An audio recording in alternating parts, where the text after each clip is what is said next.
ఆయన్ని వెంబడించేవారు చాలామంది ఉన్నారు, కానీ దేవుడు పంపిన వారు ఎంతమంది ఉన్నారు? 12 మంది ఉన్నారు. ఈరోజు దేవుని పరిచర్య చేసే సేవకులు చాలామంది ఉన్నారు. మీరు ఎక్కడ వెళ్ళినా అనేక మందిరాలు ఉన్నాయి, అనేక సంఘాలు ఉన్నాయి, అనేకమంది సేవకులు ఉన్నారు, చాలామంది పాస్టర్స్ ఉన్నారు. కానీ నువ్వేం గుర్తించాలంటే, ఈ సేవకుడు దేవుని చేత పంపబడ్డాడా? Did God call you? దేవుడు నన్ను పిలిచాడా? దేవుడు నన్ను పంపించాడన్నది అది చాలా ప్రాముఖ్యము. నీ సేవకుని పిలుపు నీకు తెలిసి ఉండాలి.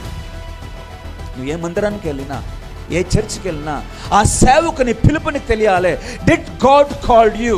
దేవుడిని పిలిచాడా? దేవుడిని ఏర్పాటు చేసుకున్నాడా? ఆయన సేవ చేయమని, ఆయన పరిచర్య చేయమని, సంఘం స్థాపించమని దేవుడిని పిలిచాడా? పరిచర్య ఆయన పిలుపు మీద ఆధారపడింది. జ్ఞాపకం చేసుకోండి. Did God called you?